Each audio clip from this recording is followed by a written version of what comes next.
ఇంకో ప్రశ్న సార్, మీరు ఇందాక స్టార్టింగ్ లో మాట్లాడుతూ ఇప్పుడు రాష్ట్రపతి ఉత్తర్వుల ప్రకారము ఎస్సీగా ఉన్నటువంటి వాళ్ళు హిందూగా ఉంటే మాత్రమే అవన్నీ కూడా వర్తిస్తాయి వాళ్ళకి, ఇక వేరే మతంలో అంటే క్రైస్తవ మతంలోకి మారితే వర్తించవు అన్నారు.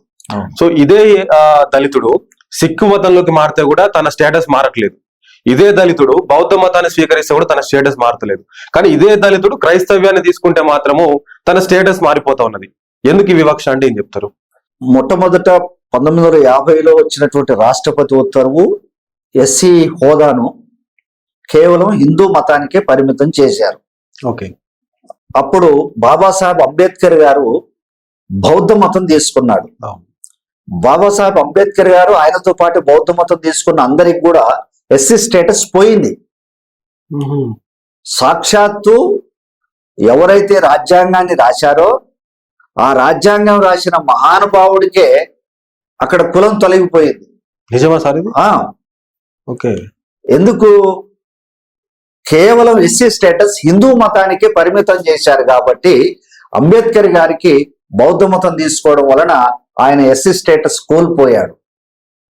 ఆయన మాట్లాడిన నాగ్పూర్ స్పీచ్ లో ఉంటుంది. బౌద్ధ మతం తీసుకునేప్పుడు నాగ్పూర్ లో ఒక స్పీచ్ ఇచ్చాడు.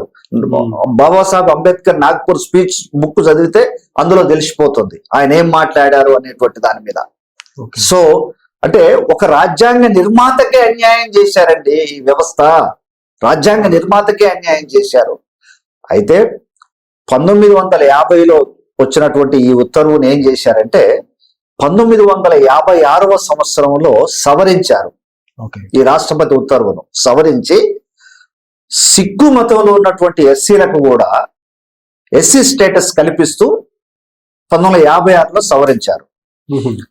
తరువాత 1990వ సంవత్సరంలో మరలా రెండోసారి సవరించారు.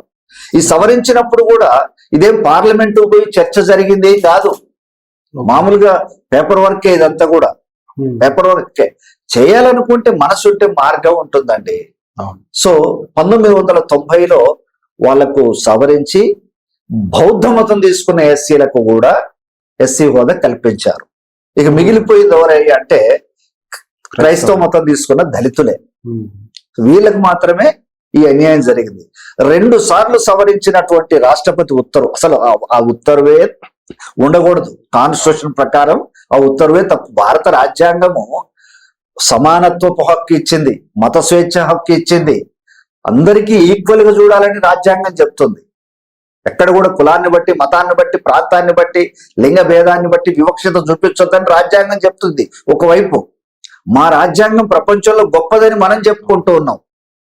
కానీ సొంత దేశంలో సొంత ప్రజలనే, పౌరులనే ఇబ్బంది పెట్టేటువంటి చట్టాలు ఉన్నటువంటి తెలిసి దేశం ఇంకెక్కడా లేదు, ఇక్కడే ఉంది. ఇదే జరుగుతుంది. సో ఇప్పుడు మిగిలిపోయింది క్రైస్తవ మతం ఉన్నటువంటి దళితులే గనక వాళ్ళ కోసమని 1996వ సంవత్సరం జూన్ 20న నల్లగొండ జిల్లాలో నేను నెకరేకల్ అనేటువంటి చిన్న పట్టణంలో ఈ దళిత క్రైస్తవ ఉద్యమాన్ని ప్రారంభించి గడిచిన 30 సంవత్సరాలుగా ఈ ఉద్యమం కోసం నేను పనిచేస్తున్నాం. ఆల్ ఇండియా క్రిస్టియన్ ఫెడరేషన్ పుట్టుకకి ఒక కారణం ఉంది. దళిత క్రైస్తవులకు మత స్వేచ్ఛ కోసమే all India Christian federation AICF అనేది పుట్టింది. 30 ఏళ్ళుగా ఒకే సిద్ధాంతం కోసం పనిచేశాం, ఒకే ఆశయం కోసం పనిచేశాం. అది కూడా ఒక ముగింపు దశలో ఉంది. తప్పనిసరిగా గెలుస్తాం.